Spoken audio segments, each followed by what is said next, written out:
नमस्कार दोस्तों, मैं आशीष शुक्ला मिशन इंस्टीट्यूट के ऑनलाइन प्लेटफॉर्म पर अपने सभी प्यारे साथियों का बहुत बहुत स्वागत करते हैं। दोस्तों, आज हम लोग अपने जो हमारे यहाँ अभ्यास श्रृंखला चल रहे थे उसमें 15वां जो अभ्यास हुआ था उसी का आज हल आपके सामने प्रस्तुत है।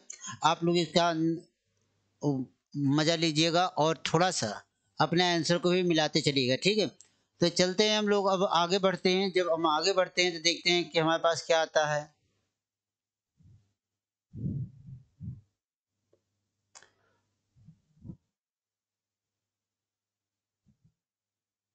देखिए कि हमारे पास जो सबसे पहला क्वेश्चन शुरू होता है, आज हमारे यहाँ क्वेश्चन जो शुरू होगा वह कहाँ से शुरू होता है? गद्य से शुरू शुरू होता है, ठीक है। आज जो गद्य से शुरू करते हैं तो दिया गया कि नीचे दिए गए गद्यांश को पढ़कर पूछे गए प्रश्नों का उत्तर दीजिए, ठीक। क्या दिया गया है कि नीचे दिए गए गद्यांश को पढ़कर पूछे गए प्रश्नों का उत्तर दीजिएगा। या कहा गया प्रेम की भाषा शब्द रहित है, ठीक। क्या कहा गया? प्रेम की भाषा शब्द रहित है, ठीक है। नेत्रों की कपोलों की मस्तक की भाषा भी शब्द रहित है। मतलब कि नेत्रों कपोलों मस्तक की भाषा भी क्या है? शब्द रहित है। जीवन का तत्व भी शब्द से परे है। सच्चा आचरण प्रभावशील अचल स्थिति संयुक्त आचरण, ठीक। न तो साहित्य के लंबे व्याख्यानों से गढ़ा जा सका है, न वेद की श्रुतियों के मीठे उपदेश से, न ही अंजील से, न ही कुरान से, न धर्म चर्चा से, न केवल सत्संग से। जीवन के अरण्य में घुसे हुए, ठीक, पुरुष के हृदय में प्रकृति और मनुष्य के जीवन के मौन व्याख्यानों के यत्न से सुनार के छोटे हथौड़े की मंद मंद चोटों की तरह आचरण का स्वरूप प्रत्यक्ष होता चला जाता है, ठीक।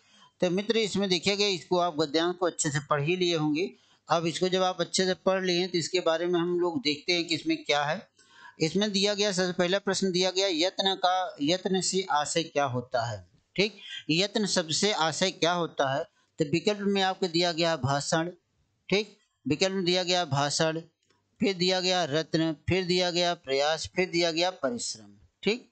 अब आप यह बताएंगे यत्न का आशय हम किससे लगाते हैं? तो दोस्तों, यहाँ पर यत्न का अर्थ क्या हो जाता है, हमेशा ध्यान रखिएगा। इसमें दिया गया है ना, कहाँ दिया गया है? नेत्रों कपोलों की मस्तक शब्द रहित होती है। सच्चा आचरण प्रभावशाली स्थिति संयुक्त आचरण, न तो साहित्य से न वेद से अरण्य में घुसे हुए, ठीक है।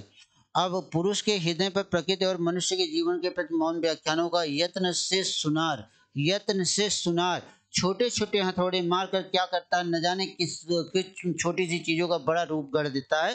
तो यत्न का अर्थ क्या हो जाता है मित्र? क्या हो जाता है? प्रयास हो जाता है, ठीक। यत्न का अर्थ क्या हो जाता है? प्रयास हो जाता है, ठीक है। यत्न का अर्थ क्या हो जाता है? प्रयास से लगाया जाता है। बात क्लियर है? तो विकल्प नंबर मतलब क्वेश्चन नंबर 39 का क्या हो जाएगा? सी एकदम राइट आंसर हो जाएगा, ठीक है। अब हम उसके बाद फिर आगे बढ़ते हैं। उसके बाद फिर हम आगे बढ़ते हैं भैया, आगे देखते हैं। आगे देखते हैं तो हमें आगे क्या मिलता है, यह देखा जाए।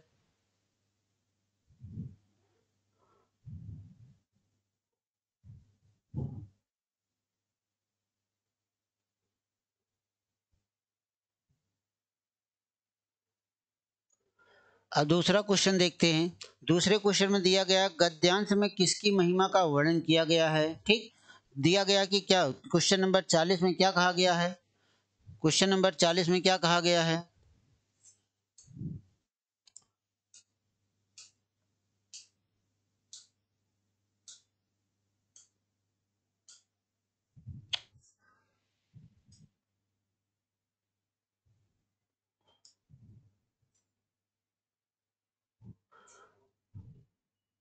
क्वेश्चन नंबर 40 में क्या कहा? गद्यांश में किसकी महिमा का वर्णन किया गया है, ठीक। गद्यांश में किसकी महिमा का वर्णन किया गया था? दिया गया कि विकल्प में दिया गया आचरण का, ठीक। आचरण का,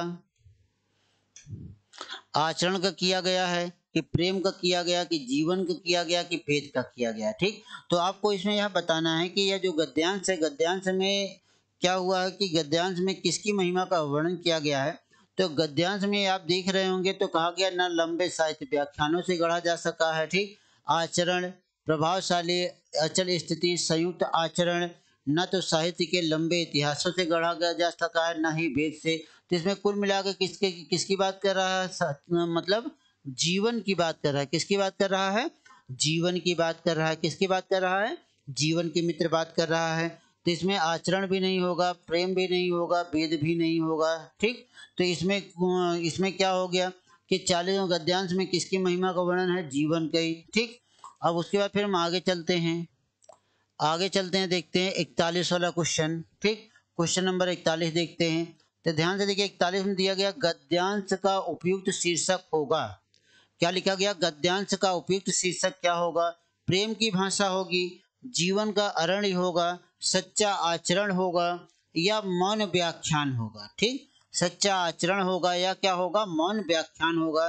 तो चलिए दोस्तों, आप बताइए कि इसमें किसका उल्लेख किया गया है? इसका मतलब कि इसका पूर्व कुल आपका पूरा शीर्षक क्या होगा? ठीक, क्या प्रेम की भाषा होगी, जीवन का आचरण होगा, सच्चा आचरण होगा, कि मौन व्याख्यान होगा? ठीक, तो सीधा सा उत्तर है कि जितना भी कुछ दिया गया चोटों की तरह क्या हो जाता है?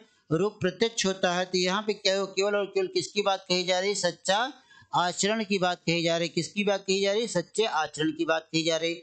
पूरे के पूरे ग्रंथों में कहीं ना कहीं से जाके जीवन और आचरण को ही जोड़ा गया था। जीवन वाला क्वेश्चन इसके पहले हो गया था। आचरण, सच्चा आचरण का क्या करता है? शीर्षक इसमें सच्चा आचरण का होगा। ठीक, अब हम इसके आगे वाला क्वेश्चन चलते हैं।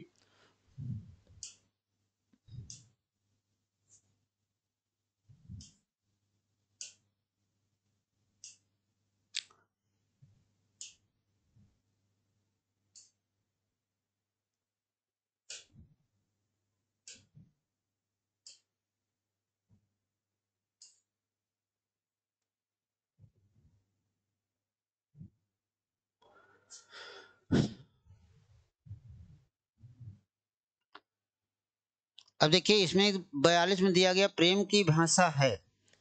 प्रेम की भाषा अर्थ सहित है। ठीक, अर्थ सहित है, रत्न रहित है, या ज्ञान रहित है, या शब्द रहित है। मतलब कि अर्थ की भाषा किससे रहित है, तो यह आपको बताना होगा। उत्तर में आपको यह आपको देना होगा इसमें कौन से रहित है। ठीक, तो अब इसमें क्या हो गया कि इसमें जो प्रेम की भाषा है वह क्या है? शब्द रहित है। ठीक, क्या है? शब्द रहित है, क्योंकि प्रेम हमने कहीं से सीखा नहीं है। न धर्म चर्चा में सीखा है, न कुरान में सीखा है, न अंजिल में सीखा है, न ही हम वेद की श्रुतियों के मीठे उपदेशों से सीखा, न कहीं से व्याख्यानों से गढ़ा गया है। तो वह क्या हो गया भैया? वहाँ पे क्या हो जाता है? तो प्रेम की भाषा क्या हो जाएगी? तो प्रेम की भाषा क्या हो जाएगी? शब्द रहित हो जाएगी। कौन सी? विकल्प नंबर डी सही उत्तर हो जाएगा। क्या हो जाएगा? विकल्प नंबर डी सही, तो सही उत्तर हो जाएगा, शब्द रहित। ठीक, अब हम इसके आगे चलते हैं। क्वेश्चन नंबर 43 में देखिएगा, 43 में दिया गया कि नदी का पर्यायवाची नहीं है। ठीक, नदी का जो पर्यायवाची नहीं है, तो नदी का पर्यायवाची कौन सा नहीं है? तो नदी का पर्यायवाची कौन सा नहीं है, यह देखिएगा। विकल्पों में दिया गया है क्या? भागीरथी, क्या दिया गया? भागीरथी, तटनी, तरंगड़ी, अपगा।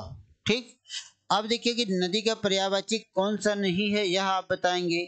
तो नदी का पर्यायवाची कौन सा नहीं है? भागीरथी नहीं है। ठीक, भागीरथी नहीं। बाकी यह सब किसके पर्यायवाची है? तरंगड़ी, अपगा, ततनी, यह सब क्या किसके पर्यायवाची है? नदी के पर्यायवाची शब्द हो जाते हैं। ठीक, अब वह जो दिया गया भागीरथी, भागीरथी जो पर्यायवाची है वह नदी की पर्यायवाची नहीं है। ठीक, अगला क्वेश्चन देखिए, कहा गया कि बादल, बादल का पर्यायवाची शब्द है। बादल का पर्यायवाची क्या है? पयोधी है, नीरज है, पयोद है, तोयस है। ठीक, तो नीरज तो नहीं होगी। नीरज किसके है? नीरधंजा कमल हो गया। ठीक, नील में जन्म लेने वाला। ठीक, तोयस भी नहीं होगी। अब बच्चा आपके पास कितने? दो विकल्प बचे। एक बच्चा है पयोद, एक बच्चा क्या है? एक कौन सा बच्चा है? पयोद। ठीक, तो जो पयोधी होता है, पयोधी किसकी पर्यायवाची होती है? सागर की पर्यायवाची होती है। ठीक, तो अब यहाँ देखिए कि यह जो पयोध है, पयोध भी कहाँ चली गई? सागर के पर्यायवाची शब्दों में चली गई। बच्चा आपके पास क्या? पयोध। क्या बच्चा? पयोध बच्चा। तो विकल्प नंबर सी क्या हो जाएगा? एकदम राइट आंसर हो जाएगा। 44 को कौन सा सही हो जाएगा? सी। ठीक है, अब उसके बाद देखिए 45 नंबर पे आते हैं। कहाँ आते हैं? 45 नंबर पर कहा गया शीतल का विलोम शब्द है। ठीक, शीतल का क्या है? दाहक या उष्म है, पावक है, छायक है, या भक्षक है। ठीक, भक्षक है। भक्षक का नहीं, रक्षक होता है, रक्षक का भक्षक होता है। ठीक है, तो विलोम शब्द की बात करते हैं तो रक्षक होता है, रक्षक का क्या हो जाता है, भक्षक हो जाता है, ठीक। अब पावक क्या हो जाता है, पावक जल का हो जाएगा, ठीक है। अब बचा आपके पास शीतल की बात करता है, शीतल का विलोम शब्द क्या नहीं है, क्या है। तो आप इसमें देखिए 45 में कौन सा क्वेश्चन, कौन सा सही हो जाएगा। तो 45 शीतल कहा गया, शीतल मतलब क्या हो जाता है, ठंडा या अच्छा।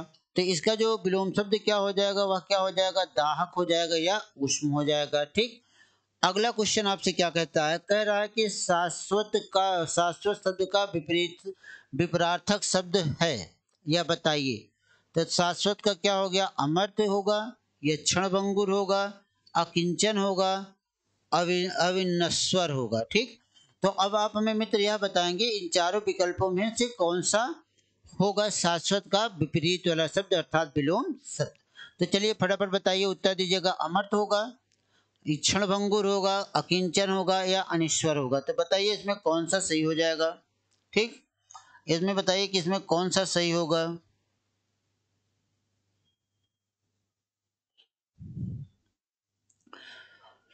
शाश्वत मतलब क्या होता है, जो अटल हो। शाश्वत का अर्थ क्या होता है, जो अटल हो, सत्य हो, ठीक, कभी ना मिटने वाला हो, ठीक है।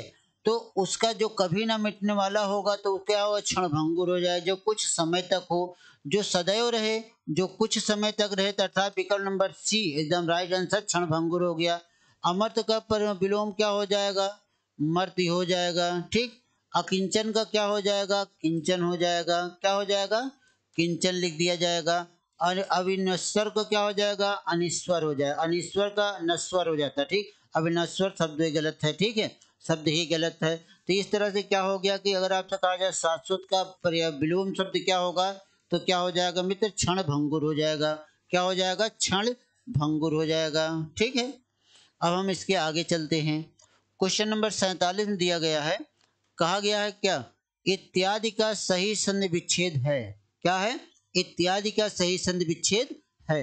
तो इत्यादि का सही संधि विच्छेद क्या होगा, इत धन आदि होगा, ठीक। इत धन आदि होगा, इत धन यादि होगा, इत धन आदि होगा, ठीक। अब यहाँ पर ध्यान दीजिएगा, इत तो मान लो ठीक है, इसमें आप भ्रमित है, लेकिन याद इस शब्द का प्रयोग नहीं होता, तो यह विकल्प भी गलत हो गया।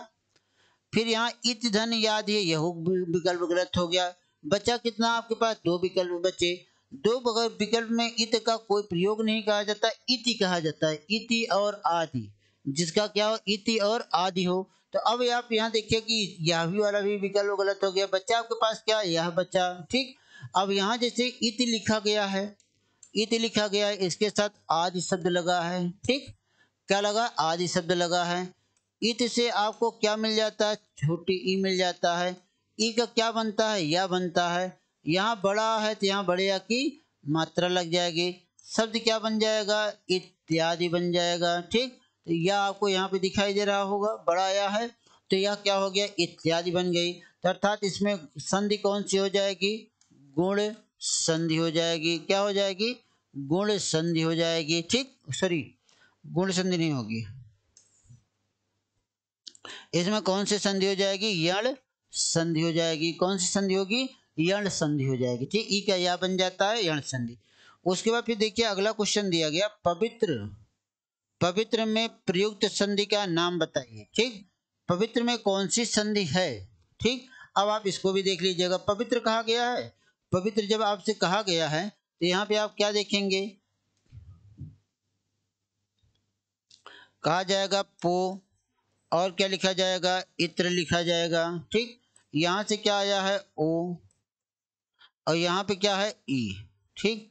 ओ का क्या बनता है, औ, और यहाँ छोटी है तो छोटी की मात्रा लगा दिया जाएगा, शब्द क्या बन जाएगा, पवित्र, ठीक। अभी आया कि नहीं आया, तो जब आए आए आओ की बात कही जाती है, आए आए आओ की बात कही जाती है, तब वहां पे कौन सी संधि हो जाती है, अयादि संधि हो जाती है मित्र। क्या हो जाता है, अयादि संधि हो जाती है। विकल्प नंबर सी क्या हो गया, एकदम सही उत्तर मान लिया गया, ठीक। विकल्प नंबर सी क्या माना गया, एकदम सही उत्तर माना गया। बात क्लियर हो गई। अब इसके बाद फिर हम आगे चलते हैं।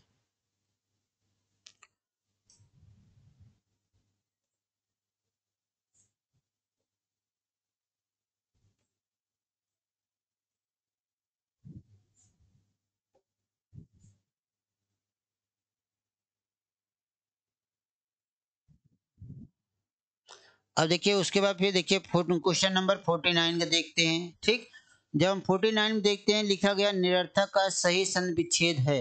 ठीक, तो इसमें देखते हैं क्या 49 में देखते हैं निरर्थक का सही संधि विच्छेद है। तो निरर्थक में निरर्थक का सही संधि विच्छेद बताना है आपको। किसका बताना? निरर्थक का सही संधि विच्छेद बताना है। निरर्थक का सही संधि विच्छेद क्या होगा?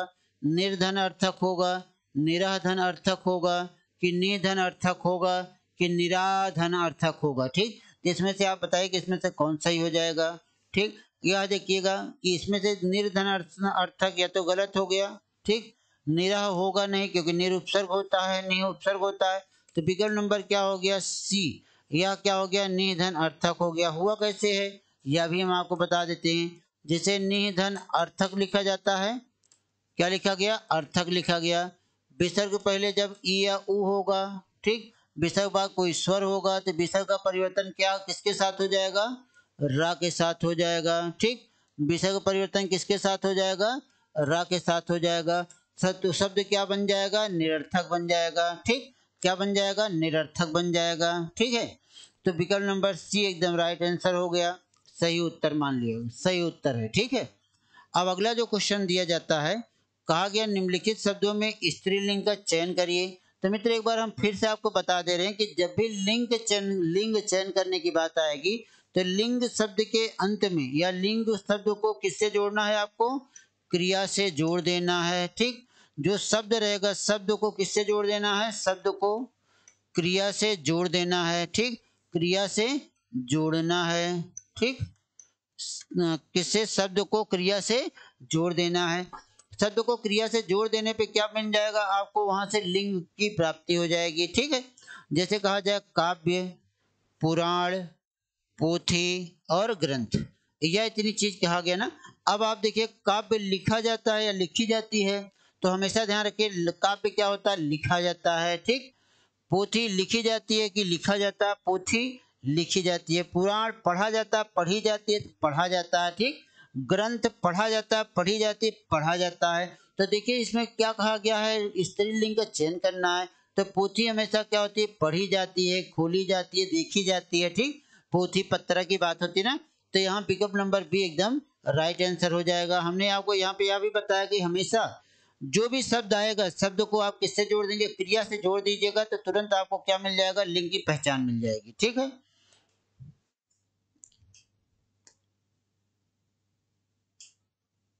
अब क्वेश्चन नंबर 51 में देखते हैं।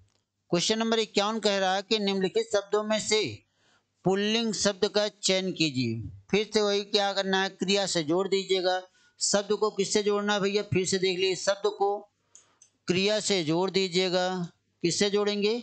क्रिया से जोड़ने पर, जोड़ने पर क्या हो जाता है?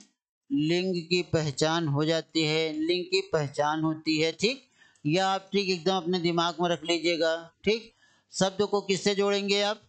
शब्द को क्रिया से जोड़ देंगे तो तुरंत आपको लिंग की पहचान हो जाएगी। जैसे कहा जाता है, क्या कहा गया है? निम्नलिखित शब्दों में पुल्लिंग शब्द का चयन करिए। रेणु, प्रहार, प्रस्तावना, वेदना। ठीक, रेणु भी होती है, वेदना भी होती है, प्रस्तावना भी होती है, प्रहार होता है। क्या हो जाता है? प्रहार होता है। तो पुल्लिंग शब्द कौन सा हो गया? प्रहार। ठीक, तो बी वाला विकल्प एकदम सही उत्तर मान लिया। बी वाला विकल्प क्या माना गया? एकदम सही उत्तर माना गया। ठीक, अब अगला देखते हैं। अगला जो क्वेश्चन दिया गया है कि नीचे दिए गए विकल्पों में से कौन सा शब्द तत्सम है। ठीक, अब इसमें देखिए कि इसमें जो दिया गया, कहा गया है गात्र, कनौजिया, शरीर, भानजा। तो अब आप इसमें से हमारे ख्याल से जहां तक है कि आप लोगों को तत्सम शब्द खोजने में आपको दिक्कत आएगी।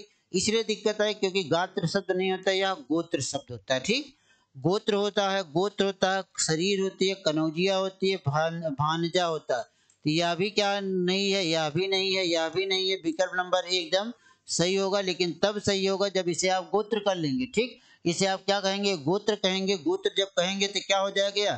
तो तुरंत यह क्या हो जाएगा? तत्सम बनेगा। नहीं तो कोई भी शब्द तत्सम इसमें है नहीं तब। ठीक है, शरीर हिंदी भाषा का है, तद्भव है। भांजा तद्भव, कनौजिया एक जाति का नाम है, वो तद्भव होता है। ठीक, अब अगले क्वेश्चन पे चलते हैं। अगले क्वेश्चन पे चलते हैं, देखते हैं क्या होता है।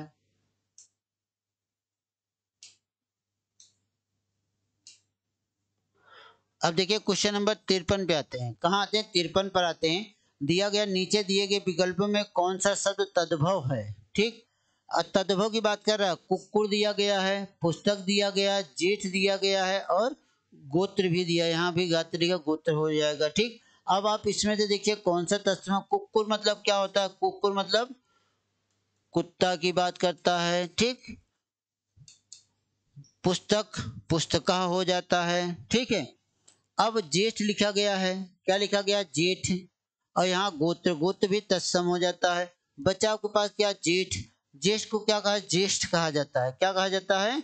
ज्येष्ठ कहा जाता है। आधा सा के साथ इसका प्रयोग किया, ज्येष्ठ कहा जाता है। तो यही शब्द क्या हो जाएगा? तद्भव जेठ हो जाएगा। क्या? तद्भव हो जाएगा। क्या हो जाएगा? तद्भव शब्द हो जाएगा। ठीक है, अब उसके बाद फिर दिया गया नीचे दिए गए विकल्पों में प्रत्यय रहित। प्रत्यय रहित का मतलब यह जानते हैं क्या होता है? जिस शब्द में प्रत्यय ना हो।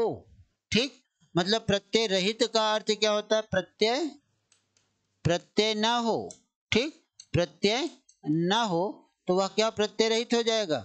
जैसे कहा गया अलमस्त रहा गया, दुल्हीन कहा गया, नास्तिक कहा गया, बहिनापा कहा गया।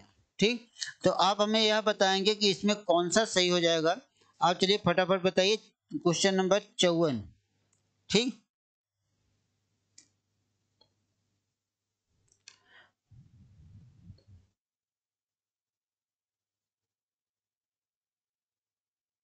चलिए बताइए इसमें फटाफट बताइए।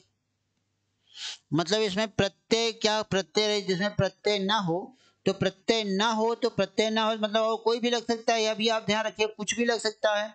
अब इसमें कौन सा शब्द हो जाएगा? अलमस्त हो जाएगा। क्या हो जाएगा? अगर आप लोगों ने गलत लगाया होगा तो सही कर लीजिएगा। क्योंकि जो मस्त होता है, मस्त एक मूल शब्द होता है। इसके साथ क्या लिख जोड़ दिया गया? अल जोड़ दिया गया है। ठीक, दुल्हा शब्द के साथ इन प्रत्यय जोड़ा गया है। नास्त के साथ इग प्रत्यय जोड़ा गया है। बहन के साथ आपा प्रत्यय जोड़ा गया है। इसमें भी क्या है? यह प्रत्यय सहित हैं। क्या है? प्रत्यय सहित हैं। ठीक है, यह भी प्रत्यय सहित है, यह भी प्रत्यय सहित है। बाकी इसमें क्या? अल उपसर्ग लगा होता है। ठीक, अल उपसर्ग लगा होता है तो विकल्प नंबर एकदम राइट आंसर हो जाएगा। अल उपसर्ग के साथ लिखा जाएगा। ठीक है, इसको देख लीजिएगा, अपना मिलान कर लीजिएगा। अल उपसर्ग लगेगा इसमें तो विकल्प नंबर एकदम सही हो जाएगा।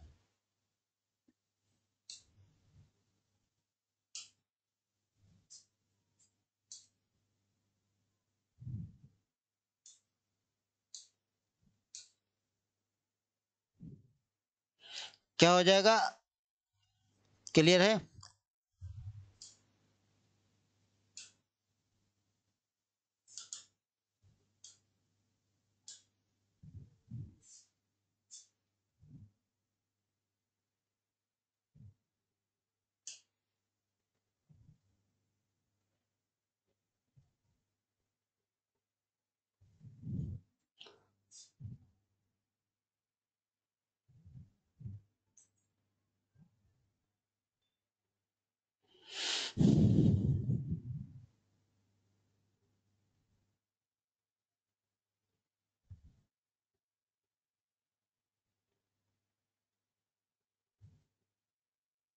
अब देखिए क्वेश्चन अगला देखते हैं। क्वेश्चन अगला क्या कहता है आपसे? कहता है किस विकल्प में संज्ञा शब्द नहीं है उस विकल्प का चयन करें। ठीक, किस शब्द में संज्ञा शब्द नहीं है उस विकल्प का चयन करना है। ठीक है, इसमें आप बताइए किस शब्द में नहीं है। तो इसमें आप बताएंगे किस शब्द में संज्ञा शब्द नहीं है। विकल्प दिया गया है अच्छा। क्या लिखा गया है? अच्छा दिया गया है। राम दिया गया है, मंदिर दिया गया और भगत दिया गया है। ठीक, तो क्या दिया गया है? अच्छा दिया गया, राम दिया गया, मंदिर दिया गया और भगत दिया गया है। ठीक है, अब आप हमें बताएंगे किसमें नहीं है। तो आप देखिए कि अच्छा है, राम क्या है? संज्ञा है। ठीक, मंदिर भी क्या है? संज्ञा है। ठीक, भगत सिंह पूर्ण रूप से संज्ञा क्योंकि नाम का ही बोध करवा रहा है। ठीक, लेकिन अब यहाँ पर एक शब्द क्या आया है? अच्छा। अच्छा शब्द क्या हो जाता है? एक विशेषण हो जाता है। क्या हो जाता है? विशेषण हो जाता है। विशेषण में कैसा विशेषण होता है? गुणवाचक विशेषण हो जाता है। ठीक, कैसा विशेषण हो जाता है? गुणवाचक विशेषण हो जाता है। बात क्लियर है? तो इसमें अच्छा शब्द में क्या हो गया? विकल्प नंबर एकदम सही हो गया। अच्छा शब्द में कौन सा विशेषण हो जाएगा? गुणवाचक विशेषण हो जाएगा। ठीक, अगला क्वेश्चन क्या कह रहा है कि किसी भाषा के साहित्य को समझने के लिए उसके विकास टक टक टक टक मतलब डैश डैश डैश डैश दिया गया, ठीक, रिक्त स्थान दिया गया है, ठीक है। परिचित होना आवश्यक है, विकास में परिचित होना आवश्यक है, विकास पर परिचित होना आवश्यक है, विकास के लिए परिचित होना आवश्यक है, या विकास से परिचित होना आवश्यक होता है। तो आप हमें बताएंगे तो इसमें कौन सा विकास द्वारा मतलब उसका जो साधन है वो उसके उससे क्या हो जाएगा, परिचित होना जरूरी है। तो यहाँ पे क्या हो जाएगा, सी। तो विकल्प नंबर सी एकदम राइट आंसर हो जाएगा, ठीक।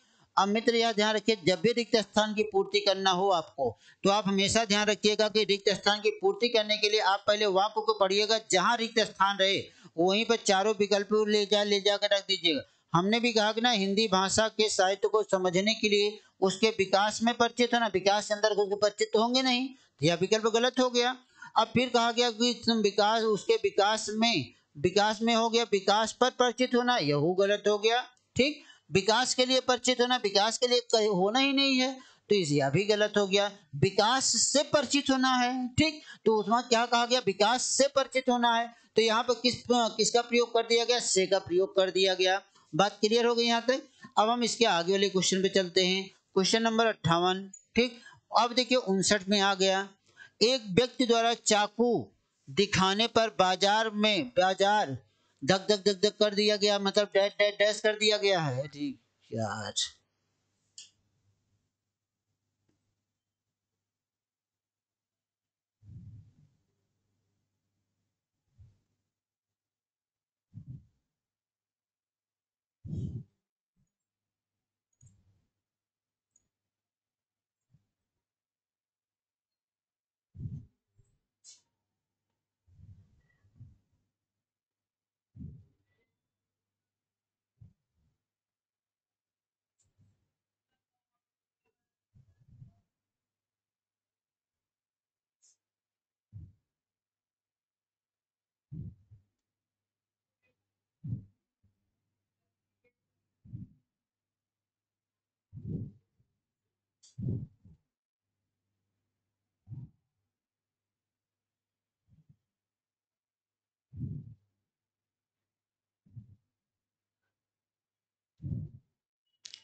चलिए, व्यक्ति द्वारा क्वेश्चन नंबर 59, थोड़ी सी आज आपसे समझ आएंगे, स्लाइड में थोड़ी सी समस्या आ रही है, हमें चलाने में समस्या आ रही है, बाकी सब कुछ सही है, ठीक है, क्योंकि इतना टेक्निकल है नहीं। अब देखिए क्वेश्चन नंबर 59 में कहा गया कि एक व्यक्ति द्वारा दिखाने पर बाजार dash dash dash dash dash दिया गया, भगदड़ मच गई। तो चाकू दिखाने से भगदड़ मच गई, चाकू दिखाने में भगदड़ मच गई, कि चाकू दिखाने पर हो गई, चाकू की भगदड़ मच गई। तो इन चारों विकल्पों में से कौन सा सेट, देखिए कौन सा वाक्य सेट हो रहा है, चाकू दिखाने पर बाजार से भगदड़ मच गई, गलत हो गया, से का प्रयोग ही नहीं होगा। बाजार में भगदड़ मच गई, अब थोड़ी सी भ्रम आ गई, ठीक। बाजार के अंदर क्या हो गया, भगदड़ मच गई, या बाजार पर भगदड़ मच गई, यह आप बताएंगे, ठीक। तो इसमें आप बताएंगे इसमें कौन सा हो जाएगा। अब ध्यान दीजिएगा, अब बाजार में भगदड़ मची, बाजार के अंदर भगदड़ मच, चाकू हम दिखाएंगे बाजार में जाकर किसी को, तो बाजार के अंदर भगदड़ मचेगी ना, तो जब अंदर की बात होगी तो कौन सा विकल्प सही हो जाएगा भैया, बी वाला विकल्प सही हो जाएगा। कौन सा विकल्प सही हो जाएगा, बी वाला सही हो जाएगा। पर नहीं, बाजार पर आधार तो है नहीं, कि है नहीं, या भी नहीं है, तो विकल्प नंबर क्या हो गया, बी वाला एकदम सही उत्तर हो गया, बी वाला एकदम सही उत्तर हो गया। क्लियर है। अब क्वेश्चन नंबर 60 में देखते हैं, क्वेश्चन नंबर 60 में देखते हैं, कहा गया कि धर्माधर्म, ठीक, इसमें धर्म धर्माधर्म में कौन सा समास है, धर्माधर्म में कौन सा समास है, यह अगर आपसे पूछा जाए कि धर्माधर्म में कौन सा समास है, तो धर्माधर्म में कौन सा समास है भैया, यह आप हमें बताएंगे कि धर्माधर्म मतलब क्या हो जाता है, धर्माधर्म मतलब क्या हो जाता है, धर्म और अधर्म हो जाता है, क्या हो जाता है, धर्म और अधर्म हो जाता है, ठीक है, धर्म और अधर्म हो जाता है, ठीक। क्लियर है, धर्म और अधर्म हो जाता है। अब देखिए कि धर्म और अधर्म की बात होती है, तो यहाँ पे कौन सा समास होगा, द्विगु समास, या अव्ययी भाव समास, कि तत्पुरुष समास, कि बहुब्रीहि समास, ठीक। अब देखिए कि जैसा कि आप लोगों के यहाँ जो यहाँ पे विकल्प मिला है, इसमें लिखा गया द्विगु समास, तो द्विगु समास में तो नहीं होगा, ठीक। क्लियर है। अब देखिए कि यहाँ जो धर्माधर्म दिया गया है, धर्माधर्म में हमने आपको यहाँ धर्म और अधर्म कर दिया है। अब धर्म और अधर्म को जब जोड़ेंगे धर्माधर्म हो जाएगा। ठीक, क्या हो जाएगा, धर्मा धर्म हो जाएगा। धर्माधर्म लिखा गया है तो इसमें द्विगु समास नहीं होगा। क्यों नहीं होगा, क्योंकि द्विगु समास में पहला पद क्या होता है, पहला पद क्या हो जाता है, संख्या के साथ साथ क्या हो जाता है, अप्रधान होता है। ठीक, तो इसमें यह होना क्या है, गलत है। ठीक, अब बात है कि अव्ययी भाव समास, इसमें प्रथम पद क्या होता है, उपसर्ग का होता है। ठीक, यह क्या हो जाएगा, अव्यय का हो जाएगा। ठीक है, तो इसमें धर्माधर्म ना उपसर्ग है ना अव्यय है। ठीक, अब तत्पुरुष समास के भेदों के साथ भी इसको सेट नहीं किया जा सकता, बहुव्रीहि समास के साथ भी नहीं किया जा सकता। अर्थात इसमें जो प्रस्तुत आपके सामने जो चार विकल्प हैं, चारों विकल्प गलत हैं। आप इसके लिए एक सही विकल्प को चयन कर लीजिएगा। इसमें क्या हो जाएगा, द्वंद्व समास हो जाएगा। कौन सा समास हो जाएगा भैया, द्वंद्व समास हो जाएगा। ठीक, इसमें क्या हो जाएगा, द्वंद्व समास हो जाएगा। ठीक है, इस धर्माधर्म में कौन सा समास होगा, द्वंद्व समास हो जाएगा। क्लियर हो गई बात। अब हम इसके आगे चलते हैं, अगले क्वेश्चन पे चलते हैं। अगले क्वेश्चन पे जब हम चलते हैं तो क्वेश्चन नंबर हमें क्या मिलता है, क्वेश्चन नंबर देखिए 61 में क्या कहा गया है। क्वेश्चन नंबर 61 में क्या कहा गया कि नील कमल में कौन सा समास है। जिसमें लिखा गया बहुव्रीहि समास है, कि तत्पुरुष समास है, कि कर्मधारय समास है, कि द्विगु समास है। ठीक, अब मित्र यह देखिएगा कि नीलकमल में कौन सा समास है, विग्रह कर लीजिए। इसका विग्रह जब आपको मिलेगा तो क्या कहा कि नीला है जो, नीला है जो कमल। ठीक, अब कमल नीला है तो कमल कैसा पद हो गया, विशेष्य।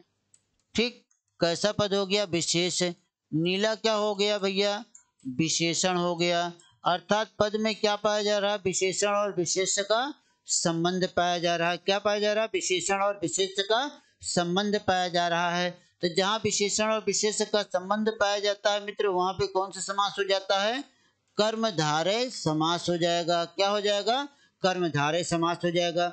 यदि मान लो कि विकल्प में कर्मधारय ना होता तो तत्पुरुष हो जाता, क्योंकि तत्पुरुष समास के भेद होते हैं कर्मधारय और द्विगु समास। ठीक, तो इसलिए 61 का क्या हो जाएगा, सी वाला विकल्प सही उत्तर हो जाएगा। ठीक, विकल्प नंबर सी एकदम सही उत्तर माना जाएगा। बात क्लियर है। अगला जो क्वेश्चन दिया गया, कहा गया कि 62 में कहा गया है शुद्ध शब्द कौन सा है, उच्छ्वास है, उच्छ्वास है, उच्छ्वास है, या और क्या है, उच्छ्वास है। तो मित्र यहाँ पे देखिए शुद्ध शब्द क्या हो जाएगा, उच्छ्वास हो जाएगा। विग्रह हम आपको इसको करके दिखा देते हैं, जैसे कहा जाए उत धन श्वास कहा जाता है। ठीक, बस थोड़ी सी कमी है कि यहाँ पे एक हलंत लगा होना चाहिए था। ठीक, यहाँ पे एक हलंत लग जाता तो एकदम शुद्ध आपको दिखाई देता। अब ता का परिवर्तन किसके साथ हो जाता है, चा के साथ हो जाता है। सा का परिवर्तन छा के साथ हो जाता है। ठीक, और जब दोनों को हम मिला देते हैं तो दोनों मिलके यह रूप आ जाता है। ठीक, तो शब्द क्या बन जाएगा, उच्छ्वास बन जाएगा। अब आप देख लीजिए शुद्ध वर्तनी इसी तरीके से लिखी जाएगी इसकी। ठीक, इसी तरीके से इसकी शुद्ध वर्तनी लिखी जाएगी, इसको आप अच्छे से ध्यान से देख लीजिएगा। ठीक है, अब हम अगले क्वेश्चन पे चलते हैं।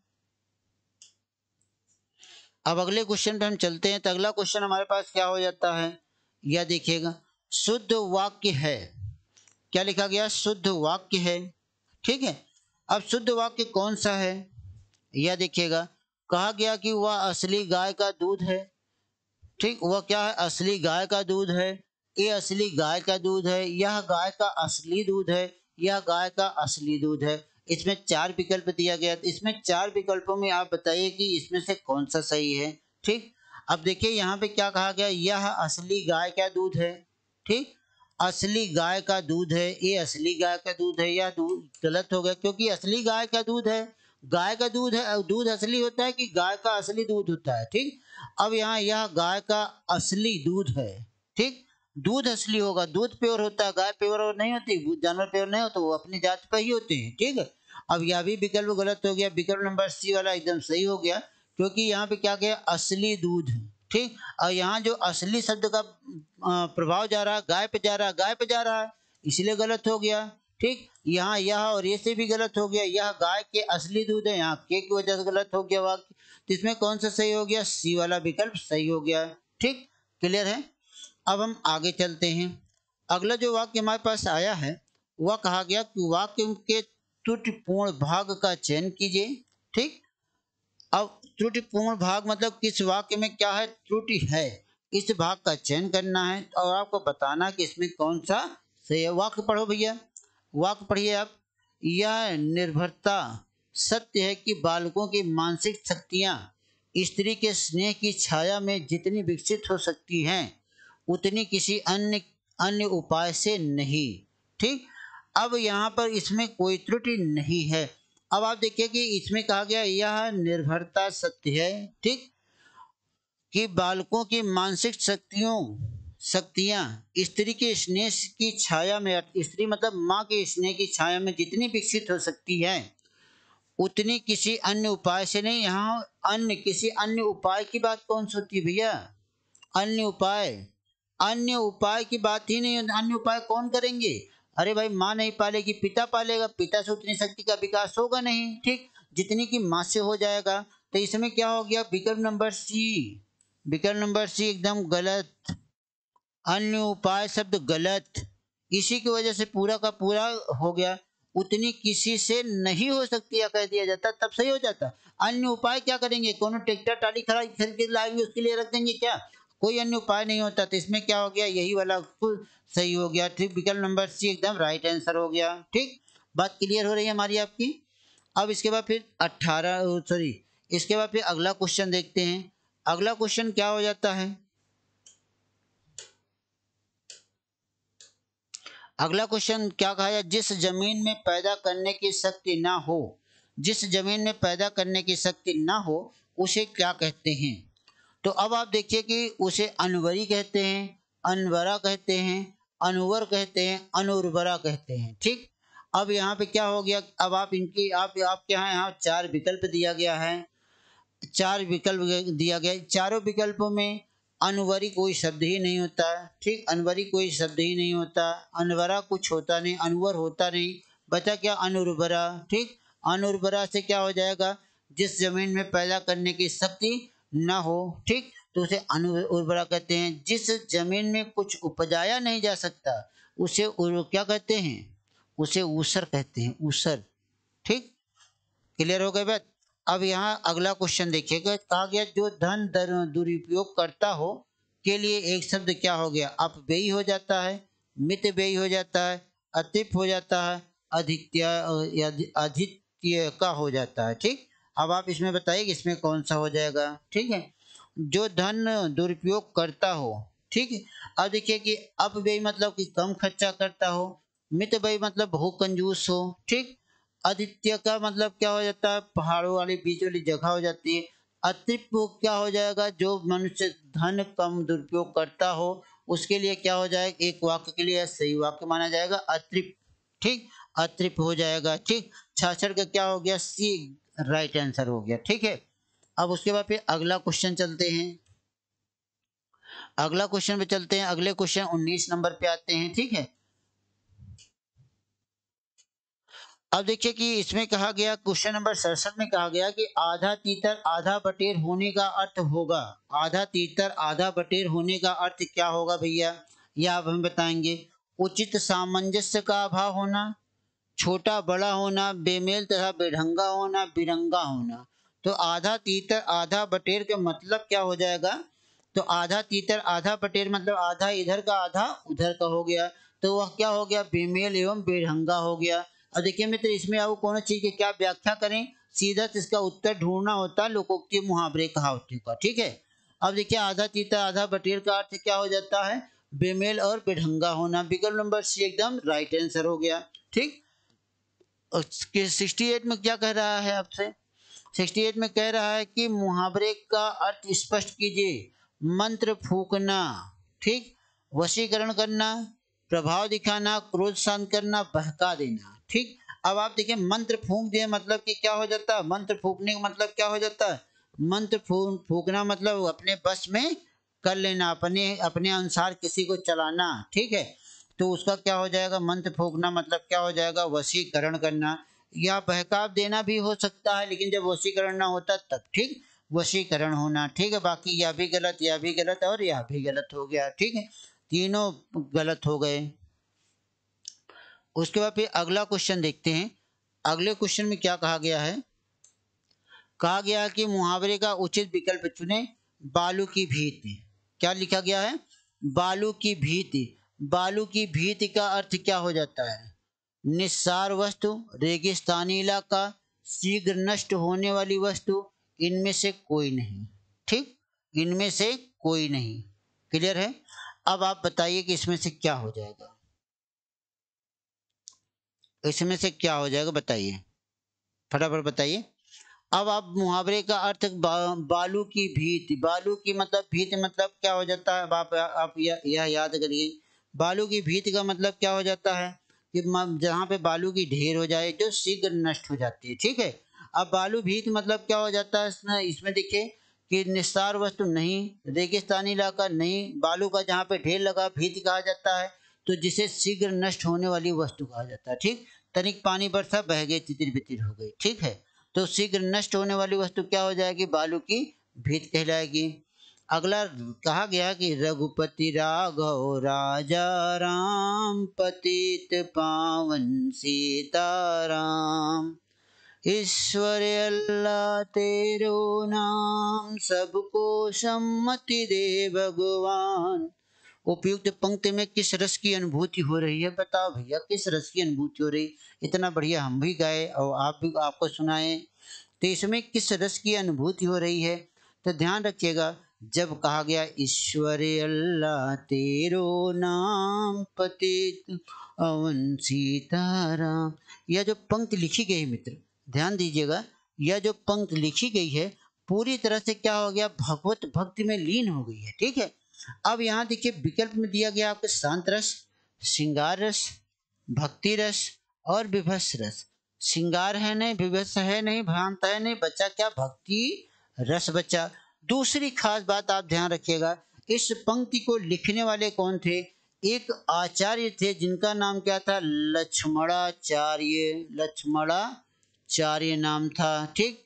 यही आचार्य ने इस पंक्ति को लिखा था, जिसको महात्मा गांधी ने न जाने कितनी बार गाया था। यही उनका नारा था कि रघुपति राघव राजा राम, पतित पावन सीताराम, ईश्वर अल्लाह तेरो नाम, सबको सम्मति दे भगवान। तो इसमें कौन सा रस हो जाएगा मित्र? भक्ति रस हो जाएगा, ठीक है। अगला क्वेश्चन चलते हैं, अगले क्वेश्चन में चलते हैं। अगले क्वेश्चन में चलते हैं तो 21 की बात करते हैं, कितने? तो 71 की बात करते हैं। क्वेश्चन नंबर 71 में दिया गया संचारी भाव की संख्या कितनी मानी जाती है? तो संचारी भाव की संख्या 9 की 16 की 33 की 11, ठीक। तो मित्र संचारी भाव की संख्या कितनी मानी जाती है? 33 मानी जाती है। कितनी मानी जाती है? 33 मानी जाती है। 9 क्या हो जाते हैं? स्थाई भाव हो जाते हैं, ठीक, स्थाई भाव कहे जाते हैं। कुल काव्य में 11 रसों का वर्णन है। काव्य में कितने रसों का वर्णन है? 11 रसों का वर्णन है, ठीक है। 16 क्या हो जाते हैं? 16 आपके श्रृंगार हो जाते हैं, ठीक है, बाकी और कुछ नहीं होता। तो विकल्प नंबर बी वाला एकदम सही उत्तर माना जाएगा। 71 का क्या हो जाएगा? बी इज राइट आंसर हो जाएगा। क्लियर है बात? अब नीचे दिया गया है कि नीचे प्रदत्त पद्यांशों के कुछ उदाहरण दिए गए हैं। प्रत्येक विद्यमान अलंकार के 4-4 विकल्प दिए गए हैं, ठीक है। अब आप में यह बताएंगे कि इसमें कौन सा दिया गया है? गर्भ करऊं रघुनंदन, जिन मन माहा, देखो आपन मूरति सिय के छाहा, ठीक।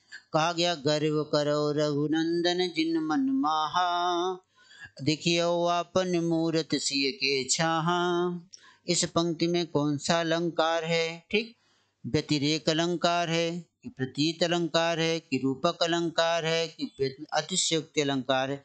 तो चलिए फटाफट आप लोग बताइएगा, इसमें क्या हो जाता है? प्रतीत अलंकार हो जाता है। क्या कहा गया है? गर्व करो रघुनंदन, कौन गर्व कर रहा? रघुनंदन भगवान श्री राम, ठीक।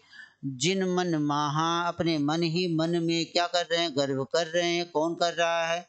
भगवान श्री राम कर रहे हैं। फिर क्या कहा, देखियो आपन मूरत सिय के छाहा, मतलब कि आपन मूरत के सिय के छाह में कर रहे हैं। ठीक है, मतलब अब क्या हो गया, सीता जी को छोटा बना दिया गया, राम जी को क्या हो गए, राम जी छोटे बन गए, सीता जी बड़ी बन गई। तो इसमें क्या हो गया, कौन सा अलंकार हो जाता है मित्र, प्रतीप अलंकार हो जाता है। प्रतीप अलंकार में उपमेय जो होता है, उपमेय हमेशा क्या हो जाता है, बड़ा होता है। ठीक, और उपमान क्या हो जाता है, उपमान क्या हो जाता है, छोटा हो जाता है। ठीक, उपमान क्या हो जाता है, छोटा हो जाता है। ठीक है, तो यहाँ पे कौन सा अलंकार हो जाता है, प्रतीप अलंकार हो जाता है। ठीक, तो क्या कौन सा अलंकार हो जाता है, प्रतीप अलंकार हो जाता है। आगे चलते हैं हम लोग भैया, क्वेश्चन नंबर अगला देखते हैं। अगला जब क्वेश्चन देखते हैं तो क्या मिलता है हम लोगों को, कहा जाता है तू रूप है किरण में, सौंदर्य है सुमन में। ठीक, क्या कहा गया, तू रूप है किरण में, सौंदर्य है सुमन में। ठीक, तू प्राण है पवन में, विस्तार है गगन में। इस पंक्ति में कौन सा अलंकार हो जाएगा। ठीक, तो इस पंक्ति में विभावना अलंकार होगा।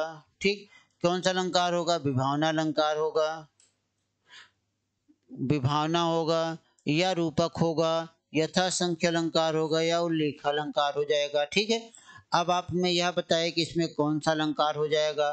तो तू रूप है किरण में, सौंदर्य है सुमन में। ठीक, तू प्राण है पवन में, विस्तार है गगन में, यह जिसमें कौन सा अलंकार हो जाएगा, उल्लेख अलंकार हो जाएगा। क्योंकि जब किसी एक तथ्य का वर्णन वर्णन बढ़ा चढ़ा के किया जाता है, या कई रूपों में किया जाए,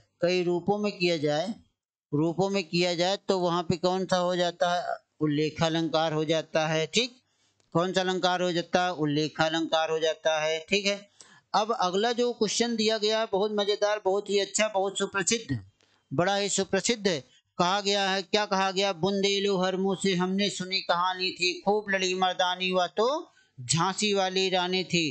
कहा जाता है, इसका पूरी पंक्ति अगर देखा जाए, कहा जाए चमक उठी सन 57 की, वह तलवार पुरानी थी, बुंदेलो हर मुँह से हमने सुनी कहानी थी, खूब लड़ी मर्दानी वह तो झांसी वाली रानी थी। इस पंक्ति में कौन, इस पंक्ति के रचयिता कौन है भैया। इसमें दिया गया सत्यनारायण पांडे हैं, मैथिली शरण गुप्त हैं, सुभद्रा कुमारी चौहान है, कि महादेवी वर्मा है। ठीक, तो अब आप इसको झट से आप उत्तर देंगे, क्योंकि यह पंक्ति बहुत ही फेमस है। अगर आप इसका उत्तर गलत कर दिए तो बहुत बेकार किए हैं। ठीक है, अब इसमें क्या हो गया कि इसके जो होते हैं वह कौन होते हैं, सुभद्रा कुमारी चौहान होती हैं। ठीक, इसके इस पंक्ति किसने लिखा है, सुभद्रा कुमारी चौहान ने लिखा है।